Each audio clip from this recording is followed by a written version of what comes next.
સુરતના અલથાણામાં દિવાલ ધરાશય થવાની ઘટના બની છે। સુરતના અલથાણામાં દિવાલ ધરાશય થવાની ઘટના પતરાના શેડ અને દિવાલ મોડી રાત્રે ખોદકામ દરમિયાન ઘટના બની છે।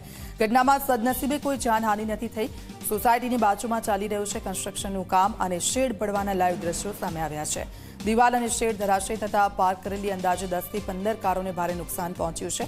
ઘટનાની જાણ થતાં અલથાણ પોલીસ અને ભીમરાડ ફાયર બ્રિગેડની ટીમો તાત્કાલિક ઘટના સ્થળે પહોંચી અને પરિસ્થિતિ પર કાબૂ મેળવ્યો। ઘટના બાદ સ્થાનિક રહીશો દ્વારા બાંધકામની સલામતી અંગે ગંભીર પ્રશ્નો ઉઠાવવામાં આવ્યા છે। પ્રશાસન દ્વારા સમગ્ર મામલે તપાસ શરૂ કરવામાં આવી। શેડ પડવાના લાઈવ દ્રશ્યો જે સામે આવ્યા છે। અલથાણામાં દિવાલ ધરાશય થઈ કન્સ્ટ્રક્શનનું કામ ચાલી રહ્યું છે। પતરાના શેડ અને દિવાલ બંને ધરાશય થઈ છે। સદનસીબે આજે ઘટના બની તેમાં કોઈપણ પ્રકારની જાનહાનિ નથી થઈ। 10 થી 15 કારોને મોટું નુકસાન થયું છે।